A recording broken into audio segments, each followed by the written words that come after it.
A theorist is a person who reads a book, doesn't do it, reads a book, learns about something, and then talks about it. A practitioner is myself. A practitioner is a person like me. I wanted to be an expert in the mind, a mental toughness guy, beyond mental toughness. The only way to do that, in my eyes, is to put yourself in hell. Put it in hell repeatedly.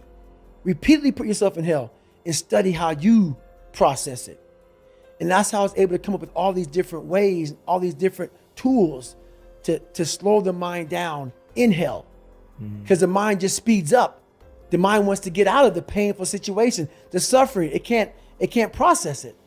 So that's what I realized by going through all these different processes of being in hell weeks. There's some times where the mind gets overwhelmed and you cannot slow it down. But by these certain tools I developed, by not allowing your mind to get away from the moment. You have to think about the exact moment that you're in. But I saw when I was younger, the moment became too big. When it became too big, I spazzed out and I would quit. But now I don't think about even like an hour from now, I'll be eating. I don't even go there. Because then your mind, no, we must embrace this, because now you have to be a leader in this moment. It's not about you just getting through it. I had 5 guys, and 6 including me, in my boat crew. Now I was the boat crew leader. So now another trick is this: if you don't think about yourself, there's no pain. Which can also lead to pain later on in your life. But in these moments when you're struggling, if you are a true leader and you're worried about your men or women beside you, your mind doesn't care how cold you are anymore. Your mind's only worried about taking care of the men and women beside you. So I started realizing, man, if I take care of these cats to my left and my right in the worst moments, my mind is no longer thinking about, you're miserable, David Goggins, get the hell out of here. You're thinking about, how was John? How was Andy? How was Sam? How was Pete? Hey, how you guys doing? You're not thinking about me. So there's so many things you can do to get outside your own head to then allow your body to just be like, hey, we're just a machine. But you have to let your mind be able to process all these different tactics to do that. Take a different vantage point in life. When you are in the hell, you can't see the beauty of being in it when you're in it. Get on top of that mountaintop in your mind. Get on top of that mountaintop and look down on what you're doing. You can see a whole different world, and that world is beautiful. But you gotta get a different vantage point in the suck. Don't be in it. Spiritually, get out of it. Get that soul. Look down on what you're doing. Be amazed by the process of where you're at now and where you came from. I found it. This is the trick. You don't even matter. You're just a machine. You are a machine. Like just like a lever. That's all you are, man. You're not. You're not.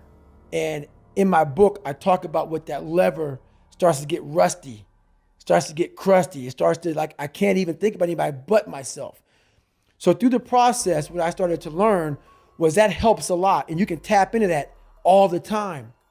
But you have to be able to heal yourself. You have to be able to recover yourself. It can't be something that you continue to do and do and do. There has to be a recovery process for your mind, your body, your soul, your spirit. Encompasses your whole body. So those are tactics, but those tactics must be oiled up. That lever has to be oiled again to go back in it. You know, it's taken me 5 years of doing my meditation, my stretching, my eating right, my sleeping right.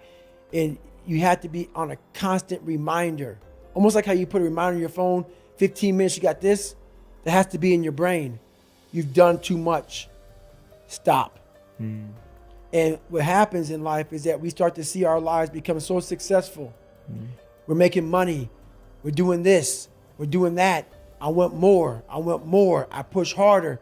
I'm all about pushing hard. Don't get me wrong. Obviously. I'm all about it. But to push as hard as you can, you have to be mindful of the machine that's pushing. It is going to end up dying. And then it takes years to get it back. So you lose that time. Totally. That time is gone. You know, I lost 5 years of I could be crushing it. Where now I'm just now back to crushing it, realizing, God, man, I learned the hard way. That's really sometimes the only way to learn. The unrelenting voice that we all have. What happens to that voice? I'm going to answer your question. We all have a voice in our head. Some of us are very spiritual, some of us are not, but we all have this voice and you're doing fucked up shit. This is wrong. Don't do that. The more you don't listen to that voice, the further that voice gets away from your head. Some people call it the Holy Spirit, some people call it God, some monks, whatever you call it. It's there. We all have it. It's the right or wrong voice. But the more we don't listen to it, the more that voice goes away. And the only voice you hear is yourself. When the only voice you hear is yourself, you're wrong.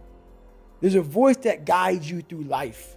When sometimes it's guiding you in a direction that you don't want to go, that's usually the right place to go. It's that uncomfortable place. So that voice is always talking to me, but we don't listen to it. I listen to it. And when I start getting anxious, nervous, like we all know when we've done too much because it's telling us, I'm getting tired, I'm wearing down. But we go. I start talking to my fiance, hey, I'm doing too much. You start now, like I did in Hell Week, like I do all the time, the 1 second decision. It's that decision when your mind starts to get so amped up. Whenever you can't hear yourself think, you gotta slow down.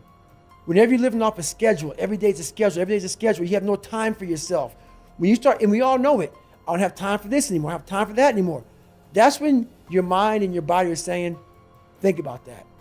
I'm neglecting my fiance, I'm neglecting my disciplines of life, I'm neglecting my reading, my learning, my workouts, my diet. When you start neglecting all of that, you neglect one of them. You can neglect all of them a long time. It's going to haunt you. When you start seeing that, my God, I haven't eaten right in a long time, haven't been sleeping right in a long time. It can only be one of those things to take you off. So I'm very aware of my eating, my sleeping, my disciplines of life. And when I start to get too far away from them, it's a hard stop. Because what made me are the not just disciplines, the self-disciplines of life. And those are always in front of you. If you have any, they're always in front of you. So that's my hard stop. The mind's the most powerful weapon in the world. Yeah. It can guide you to being very comfortable also. Yeah. So you gotta be careful. The mind will trick you. Yeah. And it's saying, just sleep in today, you deserve it. Yeah. Sometimes you don't deserve it. So there's that fine line of the mind getting the tactical advantage over you to where you're like, I've worked too hard. Yeah. You really haven't worked hard enough. On the other side of that extreme place that I call suffering, call whatever you want, there's a whole nother world that people have not even examined. But you have to go to that extreme place to examine it. We want to stay here in this comfortable place. Once you're willing to push yourself to that extreme place, it's like a whole nother universe. It's almost like you're an astronaut and you've examined something like up in outer space. No, it's always been there. But you have to be going through all the muck and all the shit to examine it. You realize, wow, God, through all this crap, there's a whole nother universe over here in my mind. Yeah. Whole nother universe. We see superhuman people and we title them. The second we title them, what that does, that gives us a get out of jail free card, is that they're the 1%ers. I'm not even going to try to do that because that's not even in me. God made them special. They're special people. There are no special people. They're special minds, and the mind can be created on your own. You can do that yourself. So that's why I write the book like I write it, so people can look at me and say, my God, he came from this? He had to overcome all of this? So I take away all the titles, even crazy, even the fact that he's superhuman. All those titles are now stripped away.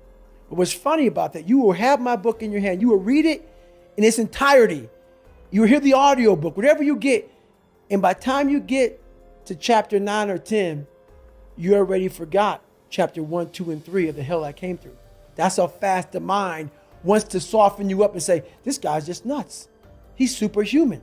That's how fast the mind, you already forgot what you read. And you love the book. You're loving the book. And you already forgot the first 3 chapters because your mind is saying, this is impossible. It's already guiding you down that path of least resistance as you're reading the book. That's how powerful it is. So we got to constantly remind ourselves of, go back to chapter 1, 2, and 3. Always remind yourself of those chapters, of that you can also do this. But you have to first self-examine or live autopsy your own personal life.